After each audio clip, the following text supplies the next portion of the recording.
ठीक है। ओम बापू मंगलाचार्य वाले आए आपकी सदा आपकी ही सदा जय। की बापू जय। भानुदास महाराज आपकी सदा ही जय। ओम महादेव। श्री नारायण चरित्र अमृत आप। चरित्रामृत। यस। जय हो। जय हो। दंडवत वंदन बार सर्व कला समरथ। डोलन ते राखो प्रभु नानक दे कर हथ। ਕੱਲ ਆਪਾਂ ਨੇ ਉਹਨਾਂ ਦੀ ਪੜ੍ਹੀ ਸੀ ਕਥਾ ਅਮਿਤ ਜੀ ਦੀ ਕਿ ਉਹਨਾਂ ਦੇ ਸਾਰੇ ਕਾਰਜ ਇਹਨਾਂ ਨੇ ਰਾਸ ਕਰਵਾ ਦਿੱਤੇ अनिल हाँ जी जी। के लड़के। हाँ जी। बापू जी की दृष्टि दिव्य दृष्टि असीम थी। उनके भक्तों को उनकी इस शक्ति के बारे में तब ज्ञात होता था जब थोड़े समय बाद उनके कथनानुसार सारा घटनाक्रम घटित होता था। रुद्रपुर निवासी श्री चरणदास छाबड़ा बापू जी के अनन्य भक्त हैं। वह धान का काम करते थे। उनका कार्य हरियाणा में पुंडरी नामक स्थल पर स्थिति निर्यातकों के साथ चलता था। इस कार्य के लिए धन का जो भी भुगतान करना पड़ता था वह सारा नकद में ही करना पड़ता था। पहले रुद्रपुर उत्तर प्रदेश में था और वहां के नियमों के हिसाब से धान को राज्य से बाहर ले जाने की अनुमति नहीं थी। फिर भी काम के चलते चरणदास छाबड़ा जी को ये खतरा उठाना ही पड़ता था। एक बार बापू भानुदास जी उनके घर आए हुए थे। उन्होंने चरणदास छाबड़े के घर आए हुए थी। हाँ जी। हाँ। बातों बातों में बापू जी ने चरणदास जी से उनके कार्य के संबंध में पूछा तो उन्होंने बताया कि बापू जी हमारा व्यापार तो अच्छा चलता है परंतु सरकारी नीतियों के चलते इस कार्य में खतरा है, परंतु हमारे पास और कोई विकल्प भी नहीं। चरणदास की ये बात सुनकर बापू जी ने कहा कि अगर ऐसी बात है तो ऐसा काम बंद हो जाएगा और कुछ ऐसा हो जाएगा कि कोई खतरा भी नहीं रहेगा। बापू जी की बात सुनकर चरणदास जी ने सोचा कि बापू जी ने पता नहीं ऐसा क्यों कहा कि काम बंद हो जाएगा। बापू जी के इस कथन का मर्म ये समझ नहीं सके। बापू जी के उस कथन का राज उनकी समझ में तब आया जब एक वर्ष के अंदर ही खुशीराम बिहारी लाल निर्यातकों की कंपनी ने उत्तर प्रदेश के गाजियाबाद के पास दादरी में मिल लगाने का कार्य शुरू कर दिया। इस मिल के लगने के बाद पैसा ड्राफ्ट द्वारा आने लगा और उनका काम कई गुना बढ़ गया। महाराज अच्छा। जी ने पहले ही कहते ही बंद हो जाएगा कैश वाला काम, फिर वो ड्राफ्ट के नाल चलने लग गया पक्के जो हाँ। इसके इससे उनके काम में किसी भी प्रकार का कोई खतरा नहीं रहा। बापू भानुदास श्रीखे महान संत अपनी करुणा दृष्टि से असंभव को भी संभव कर सकते हैं। अपनी प्रिय संतानों के लिए इस प्रकार के घटनाक्रम को जन्म देना उनके लिए तनिक भी कठिन नहीं है। अपने बच्चों पर आने वाली विपदाओं को ताड़ कर वह अपने ही उसका निराकरण कर देते हैं। एक बार बापू भानुदास जी के सुपुत्र सत्यवीर शर्मा शाम के समय अपने कार्य स्थल से वापस बड़ू गांव हिमाचल प्रदेश आ रहे थे। वह स्कूटर पर थे, तभी अचानक किसी ने उन्हें रोका और चाय हाँ। पीने के लिए 2 रुपए मांगे। सत्यवीर जी ने ਇਹ अपनी ਗੱਲ जेब ਸੁਣੋ, ਇਹ खोली। ਆਇਆ ਵਿੱਚ ਕਿੰਨੇ ਬੇਟੇ ਸੀਗੇ ਇਹਨਾਂ ਦੇ? ਕਿੰਨੇ ਬੇਟੇ ਹੈਗੇ ਨੇ ਮਤਲਬ? वो मैं बाद दस दूंगा जितने पढ़ी थी ਸ਼ਾਇਦ शुरुआत। ਸਤਿਆਵੀਰ ਜੀ ਦੇ ਮੈਂ ਮਿਲਿਆ ਦੁਰਾਂਗਲਾ ਉੱਥੇ ਨਾ ਫੰਕਸ਼ਨ ਤੇ ਆਏ ਸੀ ਦੁਰਾਂਗਲਾ ਚ। आए आਉਂਦੇ ਹੁੰਦੇ ਸੀ ਇੱਥੇ ਜਗ ਤੇ ਵੀ ਆਉਂਦੇ ਹੁੰਦੇ ਸੀਗੇ। ਹਾਂ ਉਦੋਂ ਯੱਗ ਤੇ ਆਏ ਤੇ ਫਿਰ ਇਹਨੇ महाराज जी ਮਿਲਾਇਆ समाज ने ना ਜਦੋਂ ਭਾਨੂਦਾਸ ਜੀ ਸਮਾਏ ਨੇ ਉਸ ਤੋਂ ਬਾਅਦ ਵੀ ਆਏ ਨੇ ਇੱਥੇ ਹਾਂ ਸੁਖਦੇਵ ਜੀ ਨੇ ਉਹਦੇ time। ਮਿਲਾਇਆ ਸੀ। ਮੈਂ ਕਿਹਾ ਅੱਛਾ ਵਾਹ ਵਾਹ ਤਾਂ ਪ੍ਰਣਾਮ ਕੀਤਾ ਵਾਹ ਬਾਪੂ ਭਾਨੂਦਾਸ ਜੀ ਦੇ ਬੇਟੇ ਇੱਕ ਤਾਂ ਮੇਰਾ ਖਿਆਲ ਇਹੀ ਸਤਿਆਵੀਰ ਜੀ ਸੀ। ਹਾਂਜੀ हाँ यही होगा यही होगा। ਸੁਣਾਓ। वह स्कूटर पर थे, तभी अचानक किसी ने उन्हें रोका और चाय पीने के लिए 2 रुपए मांगे। सत्यवीर जी ने अपनी जेब टटोली और उसे 2 रुपए दे दिए। इसके पश्चात जैसे ही वह स्कूटर फिर से चला कर घर जाने लगे, वह रास्ता भूल गए। ना जाने किस अदृश्य शक्ति से सम्मोहित होकर वह एक अलग थलग से सुनसान रास्ते पर स्कूटर के ऊपर आगे बढ़ते रहे। तभी उन्हें महसूस हुआ कि उन्हें नींद आ रही है। वह स्कूटर रोककर एक तरफ बैठे और वहीं सो गए। रात के 11 बजे बज गए और सत्यवीर वैसे ही सर्दी में सोते रहे। उधर घर में सभी पारिवारिक सदस्य उनकी प्रतीक्षा कर रहे थे। उस दिन बापू भानुदास जी भी अपने परिवार से मिलने वहां गए हुए थे। सभी को चिंता होने लगी कि आखिर सत्यवीर कहाँ चले गए। इतनी देर में वहां पहाड़ी के पास सो रहे सत्यवीर को ऐसा लगा कि किसी ने बहुत गरजती हुई आवाज में उन्हें नींद से जगाते हुए कहा है, उठ। जब सत्यवीर ने हड़बड़ाकर अपनी आंखें खोली, तब उन्हें ऐसा प्रतीत हुआ कि मानो वह उनके पिता बापू भानुदास जी की आवाज थी। वह तुरंत उठ खड़े हुए और उन्हें बहुत सर्दी महसूस होने लगी। उन्होंने खड़े होकर आगे देखा तो उनकी रूह कांप उठी। आगे 3-4 कदम की दूरी पर एक गहरी खाई थी, जिसमें गिरने पर बचने की कोई संभावना नहीं थी। जिथे स्कूटर रोक के सौ गए, ਅੱਖ ਲੱਗੀ ਤੇ ਉਸ ਤੋਂ ਬਾਅਦ ਥੋੜੀ ਅੱਗੇ ਜਾ ਕੇ ਦੇਖਿਆ ਤਾਂ ਖਾਈ ਸੀ। ਜੇ ਉਸ ਵਕਤ ਨਾ ਸੌਂਦੇ ਤੇ ਉਸ ਸਕੂटर खाई ਦੇ ਵਿੱਚ ਗਿਰ ਸਕਦਾ ਸੀ। सत्यावीर जी को जब तब ज्ञात हुआ कि स्वयं बापू भानुदास जी ने ही अचानक उन्हें नींद में लाकर स्कूटर रुकवा दिया, अन्यथा उनका उस खाई में गिरना निश्चित था। बाद में वो जब वह बापू घर लौटे, हरभवानी महाराज आपकी बापू भानुदास जी महाराज भानुदास जी महाराज आपकी सदा ही है। बाद में जब वह घर लौटे और बापू जी को सारा वृतांत सुनाया, तब बापू जी ने कहा कि कोई बात नहीं, ऐसा कभी कभी हो जाया करता है। वास्तव में हिमाचल प्रदेश देवभूमि है। वहाँ सिद्धों फकीरों जैसी सात्विक शक्तियों के साथ साथ तामसी शक्तियों का भी वास है। ऐसी ही किसी तामसी वृत्ति वाली शक्ति ने सत्यवीर से उन 2 रुपयों के साथ ही मानो उनकी जीवन ऊर्जा को ही छीन लेना चाहा था।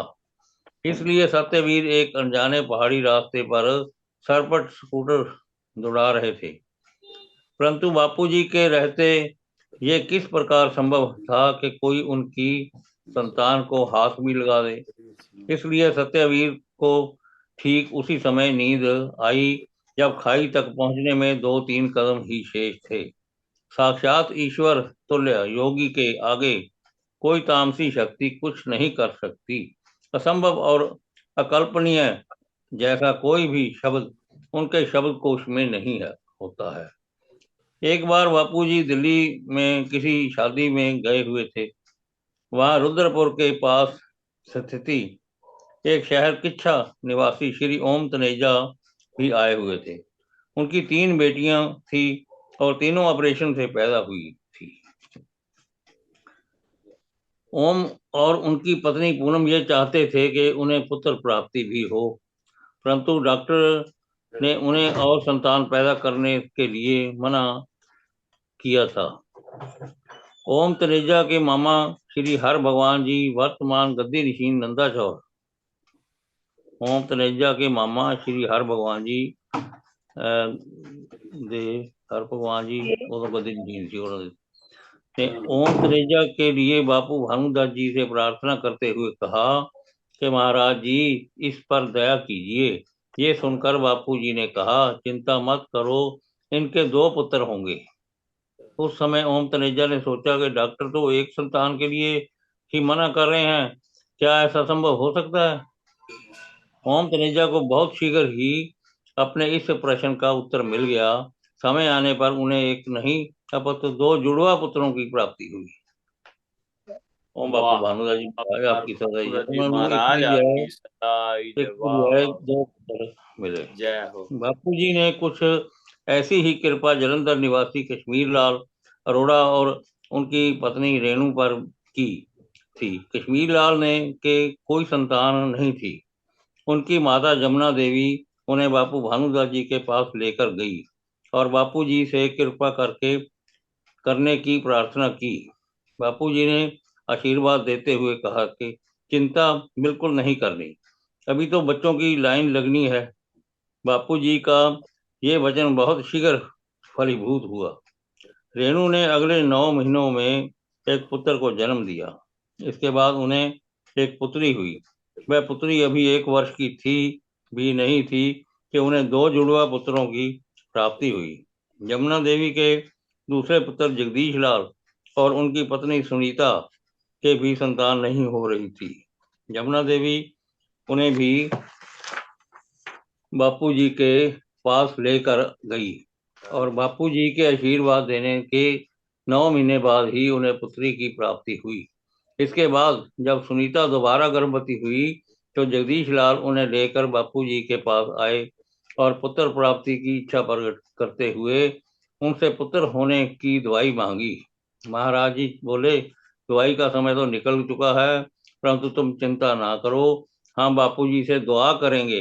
दुआ दवा से अधिक शक्तिशाली होती है। दुआ दवा से अधिक शक्तिशाली होती है। जब तुम्हारा पुत्र उत्पन्न होगा तब तुम अखंड पाठ रखवा देना। बापूजी ने जैसा कहा था वैसा ही हुआ। जगदीश लाल के घर बेटा हुआ और उनके जन्म पर अखंड पाठ भी रखवाया गया। यमुना देवी भी की सभी संतानों पर ही बापूजी की कृपा रही है। एक बार बापू भानुदास जी महतपुर गए हुए थे और नंदाचौर वापस आने के समय यमुना देवी के पुत्र गुरबख्श लाल अरोड़ा भी बापूजी के साथ जा रहे थे।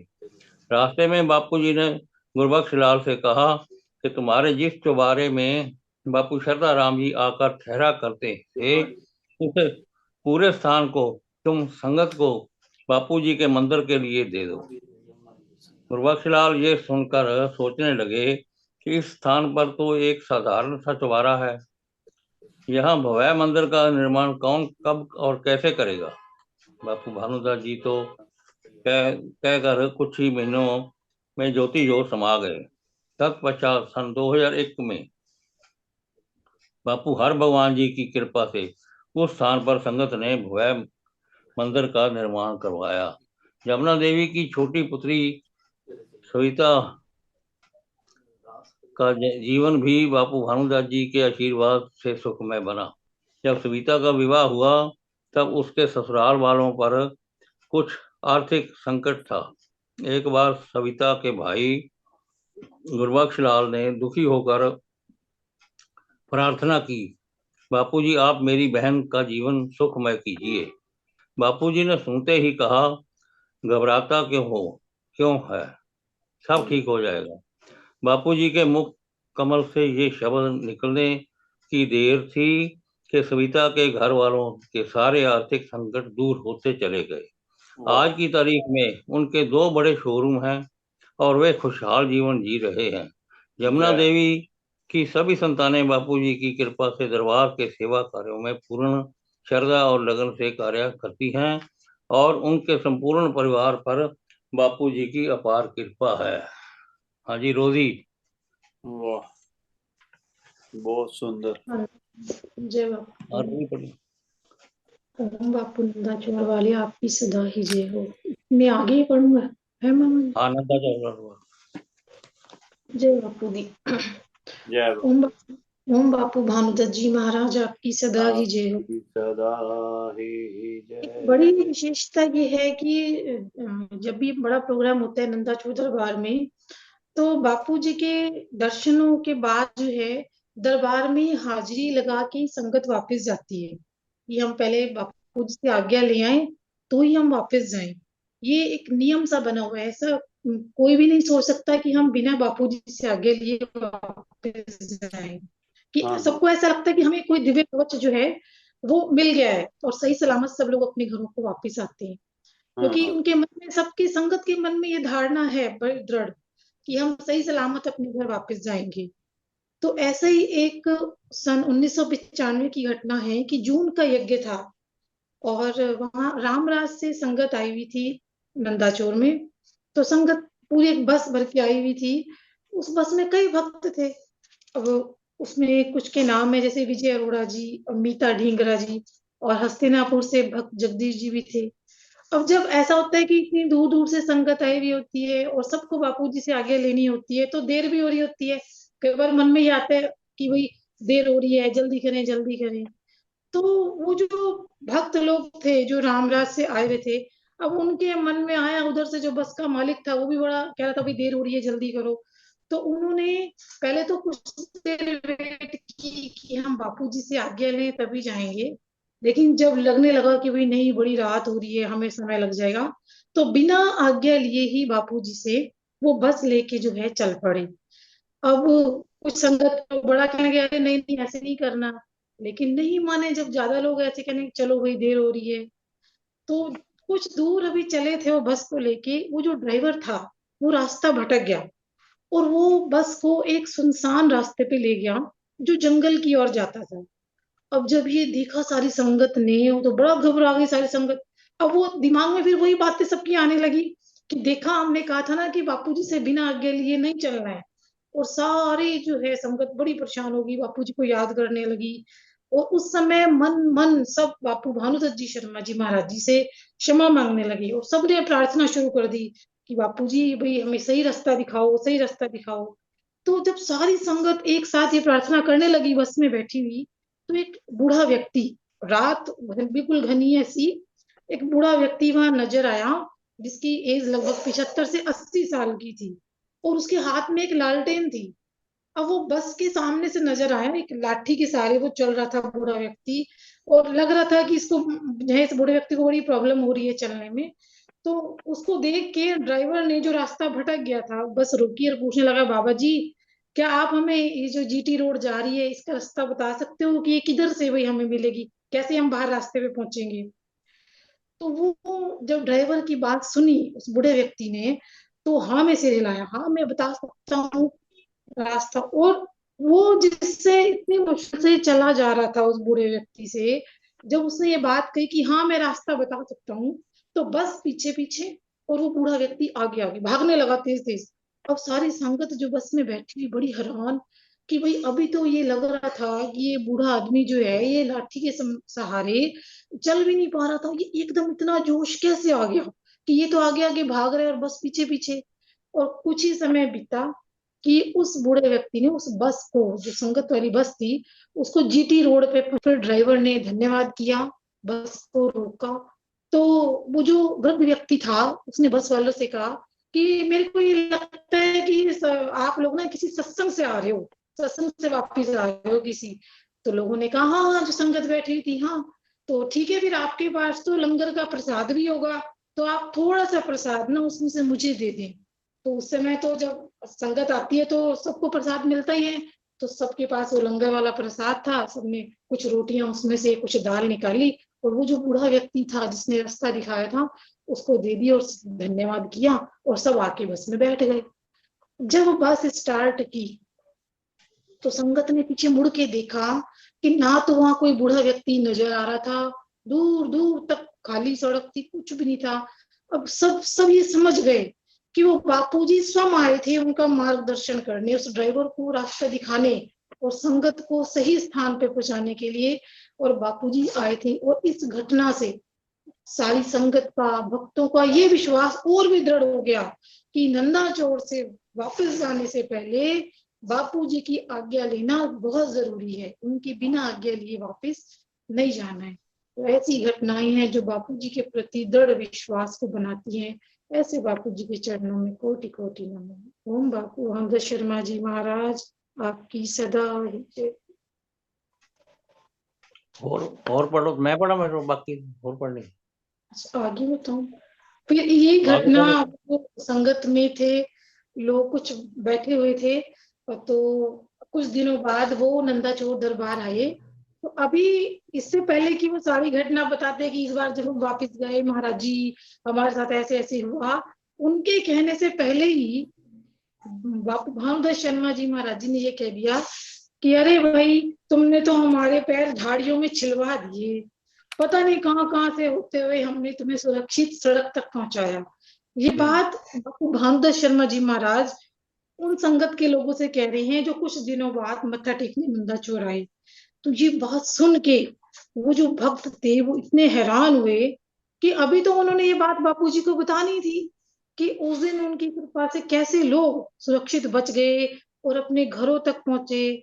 और बापूजी ने तो उनके कहने से पहले ही सारी बात कह दी और सारा रास्ता बापूजी ने उन्हें दिखाया कि वो सही सलामत अपने घर तक कैसे पहुंचे। तो इतने दयालु थे बापूजी, वो बिना कहे ही अपने भक्तों का सारा हाल जानते थे। जय बापू, जय बापू। जय बापू जी, जय बापू। दो पेज और पढ़ने हैं रोजी। पढ़ लो पढ़ लो। मैं पढ़ा तो हूँ। पढ़ दो तुझे पढ़।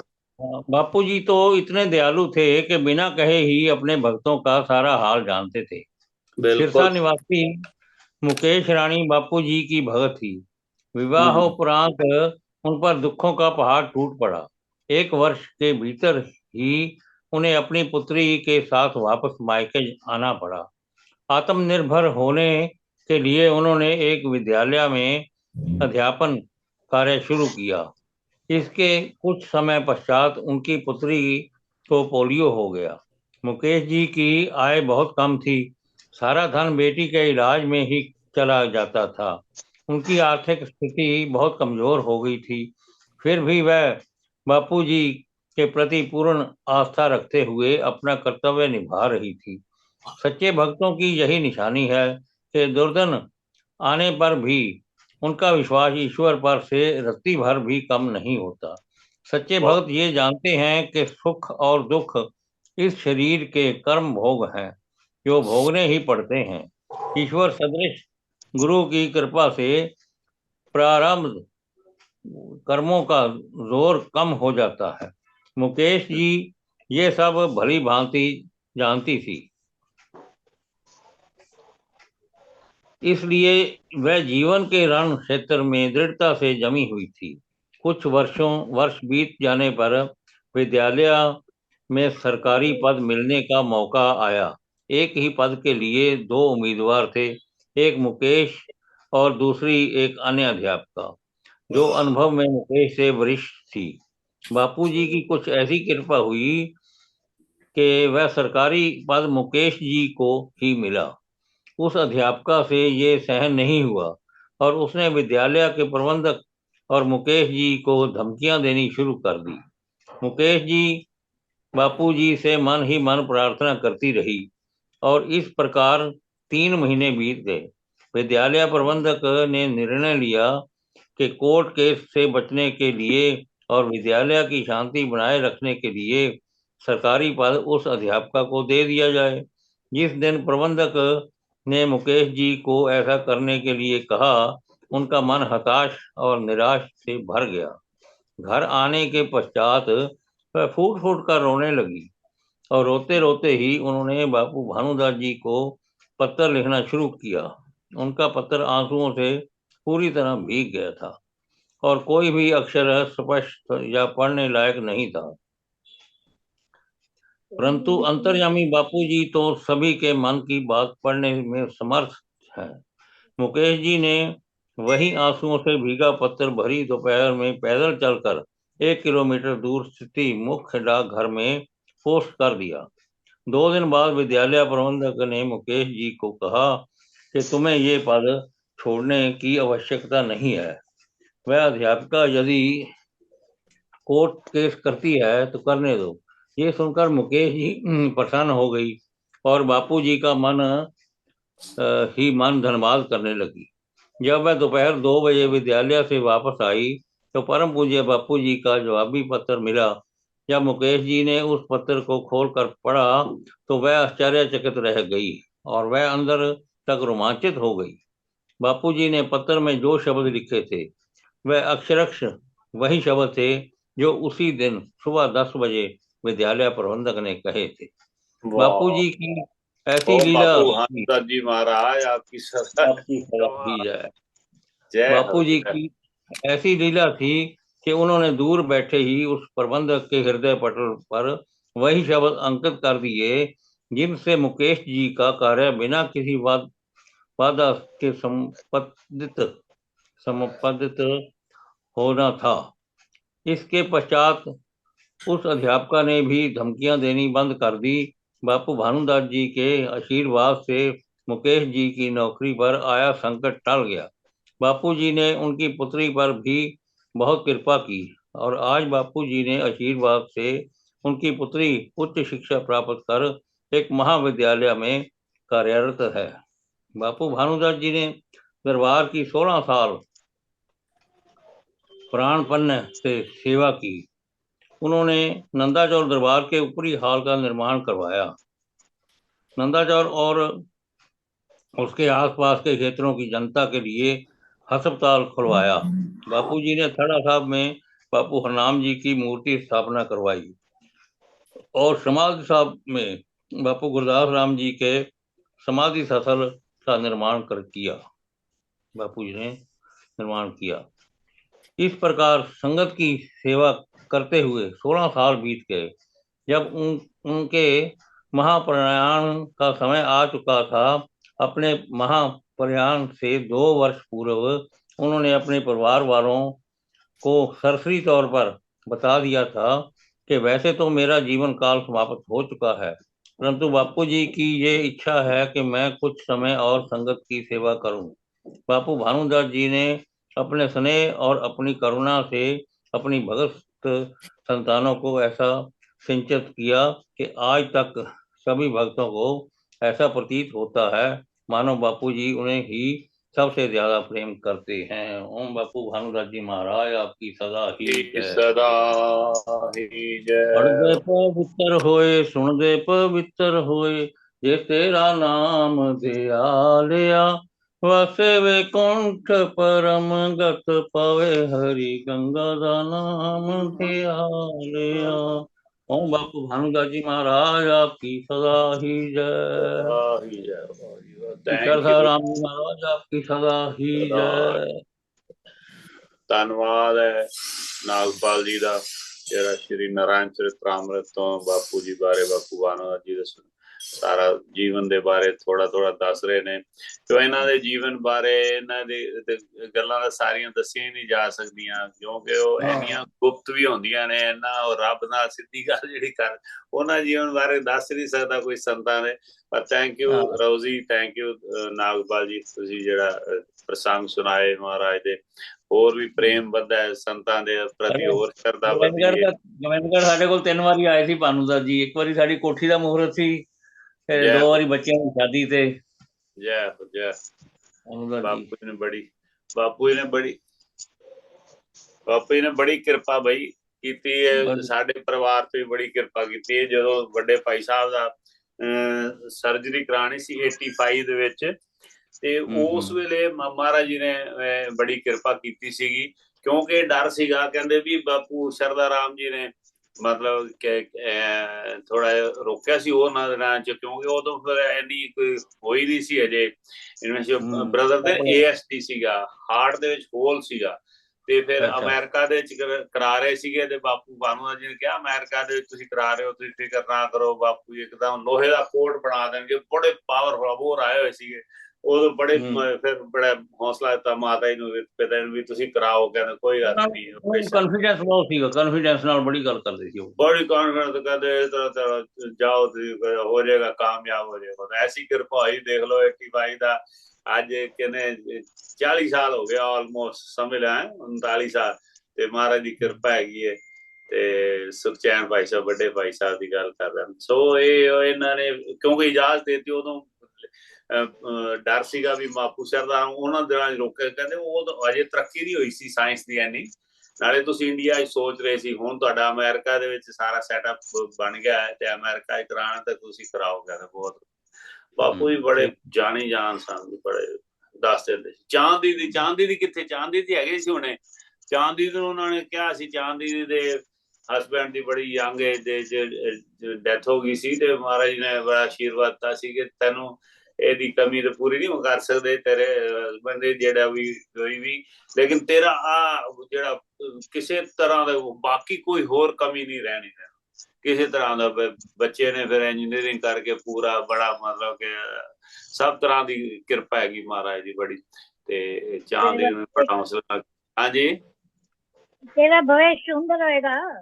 हाँ बड़ा उज्जवल होएगा, बड़ी कृपा होएगी महाराज जी ਤੇ ਬੜੀ ਸ਼ੁਕਰ ਹੈ ਮਹਾਰਾਜ ਦਾ। ਤੋਂ ਬੜੇ ਜਾਣੀ ਜਾਣ ਸਨ। ਇਹ ਇੱਕ ਗੱਲ ਮੈਂ ਤੁਹਾਨੂੰ ਦੱਸ ਦਿਆਂ ਸਰ, ਇਹਦੇ ਚ ਮੈਨੂੰ ਕੋਈ ਬੜੀ ਹੈਰਾਨਗੀ ਦੀ ਗੱਲ ਨਹੀਂ ਲੱਗਦੀ, ਮਾਫ ਕਰਨਾ, ਸੁੰਦਰ ਲੱਗਦੀ ਗੱਲ, ਖੁਸ਼ੀ ਲੱਗਦੀ। ਇਹ ਡੇਰਾ ਹੈ ਸਰ ਬਾਪੂ ਓਮ ਦੀ ਮਹਾਰਾਜ ਦੇ, ਜਿਹੜੇ ਆਕਾਸ਼ ਵਿੱਚ ਉੱਡਦੇ ਜਾਂਦੇ ਸੀ। ਇੱਕ ਟਾਈਮ ਦੇ ਉੱਤੇ ਦੋ ਜਗ੍ਹਾ ਤੇ ਹੁੰਦੇ ਸੀ, ਕਦੇ ਨੰਦਾਚੌਰ ਵੀ ਤੇ ਹਰਿਦੁਆਰ, ਦੋ ਜਗ੍ਹਾ ਤੇ ਮਤਲਬ ਇੱਕੋ ਟਾਈਮ ਦੇ ਉੱਤੇ ਕ੍ਰਿਸ਼ਨ ਭਗਵਾਨ ਦਾ। ਸੋ ਇਹ ਉਹਨਾਂ ਦੀ ਗੱਦੀ ਹੈ। ਇਹ ਮਾਲਕ ਜਿਹੜੇ ਨੇ ਇਸ ਗੱਦੀ ਦੇ ਮਾਲਕ ਬਾਪੂ ਓਮ ਨਾਰਾਇਣ ਦਾਦੀ ਮਹਾਰਾਜ ਹੈਗੇ ਨੇ। ਇਸ ਗੱਦੀ ਤੇ ਜਿਹੜਾ ਬੈਠ ਜਾਏਗਾ ਨਾ, ਉਹ ਸ਼ਕਤੀਆਂ ਵੈਸੇ ਹੀ ਭਰਪੂਰ ਹੋ ਜਾਂਦਾ। ਤੇ ਉਹ ਬਾਪੂ ਭਾਨੂ ਦਾਦੀ ਤਾਂ ਵੈਸੇ ਬੜੇ ਬੜੇ ਤਪਸਵੀ ਸਨ। ਆਪਾਂ ਥੋੜੇ ਦਿਨ ਜੇ ਸਾਰੇ ਗ੍ਰੰਥ ਹੋ ਗਏ ਨਾ ਕਲੀਅਰ, ਫਿਰ ਆਪਾਂ ਇਸ ਨੂੰ ਨਾ ਸ਼ੁਰੂ ਤੋਂ ਫਿਰ ਪੜ੍ਹਨੀ ਸ਼ੁਰੂ ਕਰਾਂਗੇ। ਠੀਕ ਹੈ, ਠੀਕ ਹੈ। ਅੱਗੇ ਭੋਗ ਪਾਇਆ ਹੋਇਆ ਇਹਦਾ? ਹਾਂਜੀ ਹਾਂਜੀ, ਭੋਗ ਤਾਂ ਪਾਇਆ ਇੱਕ ਵਾਰੀ। ਇਹ ਜਿੰਨੀ ਵਾਰੀ ਪੜ੍ਹੀਏ ਨਵੀਂ ਤੋਂ ਨਵੀਂ ਚੀਜ਼ਾਂ ਯਾਦ ਆ ਜਾਂਦੀਆਂ ਵਿੱਚ। ਸਲਾਹ ਕਰ ਲੈਣ ਜਿਵੇਂ ਕਹਿਣਗੇ। ਇਹ ਸ਼ੁੱਧ ਹਿੰਦੀ ਹੈ ਨਾ। ਸਾਰੇ ਰਾਸ਼ੀ ਸਭ ਦੇ ਬਾਰੇ ਵਿੱਚ ਪੜ੍ਹਨਾ ਚਾਹੀਦਾ। ਮੈਂ ਤੇ ਰਾਸ਼ੀ ਸਭ ਦੇ ਬਾਰੇ ਨਹੀਂ ਜਾਣਦੀ। ਹੁਣ ਭਾਨੂ ਦਾਦੀ ਰਾਸ਼ੀ ਦਾ ਮਹਾਰਾਜ ਵੀ ਨੂੰ ਸੁਣਿਆ, ਧੰਨਵਾਦ ਹੈ, ਬਹੁਤ ਜਿਨ੍ਹਾਂ ਨੇ ਅੱਛੀ ਗੱਲ ਲਿਖੀ ਹੈ। ਹੈਗੀ ਹੈ। ਰਾਸ਼ੀ ਜੀ ਬਹੁਤ ਬਹੁਤ ਥੈਂਕ ਯੂ। ਧੰਨਵਾਦ।